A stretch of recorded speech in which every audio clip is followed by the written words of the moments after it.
దేవునికి స్తోత్రములు. ఈ దిన వాగ్దానం పరిశుద్ధ గ్రంథము నుంచి యెషయా గ్రంథము 43వ అధ్యాయము 19వ వచనం. ఇదిగో నేనొక నూతన క్రియ చేయుచున్నాను, ఇప్పుడే అది మొలుచును, మీరు దాన్ని ఆలోచింపరా. నేను అరణ్యంలో త్రోవ కలుగజేయుచున్నాను, ఎడారిలో నదులు పారజేయుచున్నాను. దేవుని మాటలు ఈ దినమున మనకొక నూతన కార్యాలు చేసే విధంగా ఉంటాయన్నమాట. ఇప్పుడే అంటే ఈ దినం నుంచి ఆయన నీకు ఒక నూతన క్రియలు చేయుచున్నాడు. నూతన క్రియలు అంటే కొత్త క్రియలు చేయుచున్నాడు అనమాట.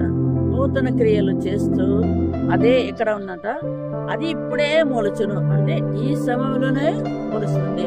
ఎలాగ మనము విత్తనం వేస్తామో అది ఎట్లా మొలుస్తుందో అలాగే నీ యొక్క నూతన క్రియ దేవుడు నీ పట్ల జరిగిస్తున్నాడు అనమాట.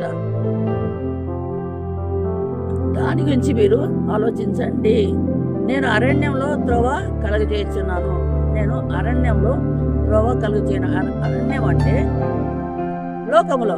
లోకంలో నీకు ఒక దారి చూపిస్తున్నాడు. ఆ దారి ఏంటంటే శివ మార్గం, యేసయ్య మార్గం. ఆ మార్గంలో నువ్వు నడవాలని చెప్పేసి దేవుడు సెలవిస్తున్నమాట.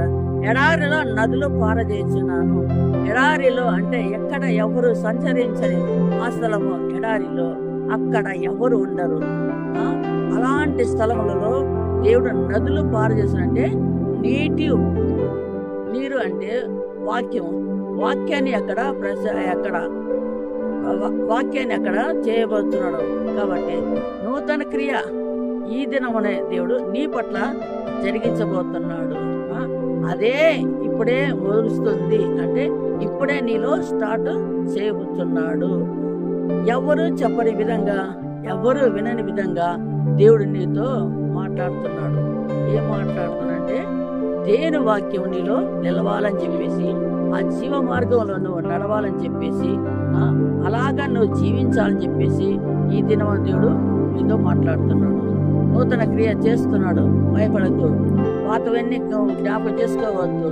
ఎందుకంటే దేవుడు క్రొత్తవి నీకు బయలుపరచబడుతున్నాడు. వాక్యమైనా క్రొత్తగా ఉంటుంది, ఏదైనా సరే నీకు క్రొత్తగా ఉంటుంది. అది ఇప్పుడే స్టార్ట్ చేస్తున్నాడు. నువ్వు భయపడకుండా ప్రార్థన చేయి. ఎందుకంటే దేవుడు నీకు ఒక కొత్తవి విషయాలు దేవుడు బయలుపరచబోతున్నాడు. అది లోకంలో నీకు దారి చూస్తుంది. ఆ వెలుగే, ఆ త్రోవే జీవమునకి దారి తీస్తుంది. నీకు పరలోకానికి దారి తీసే మార్గము లోకంలో నీకు చూస్తున్నావు. అంటే నువ్వు అనేక జనములకు నువ్వు దారి చూపించే బిడ్డగా దేవుడు చేయబోతున్నాడు. కాబట్టి నువ్వు భయపడకుండా ఈ దినమున దేవుడిచ్చిన వాగ్దానాన్ని చేత పట్టుకొని ప్రార్థన చేయి, విశ్వాసంతో చేయి. నీకు దేవుడు మేలు చేస్తాడు, గొప్ప కార్యాలు చేస్తాడు, నూతన క్రియలు చేస్తాడు. కాబట్టి నువ్వు భయపడకుండా దేవుని యందు నిరీక్షణ కలిగి ప్రార్థన చేయి. నువ్వు పరలోకంలో చేరుతావు. అలాగా నీ ద్వారా అనేకులకు నువ్వు మార్గం చూపిస్తావు. అలాంటి కృప దేవుడు మీ అందరికీ దయచేయను గాక. ప్రార్థన చేసుకుంటాం.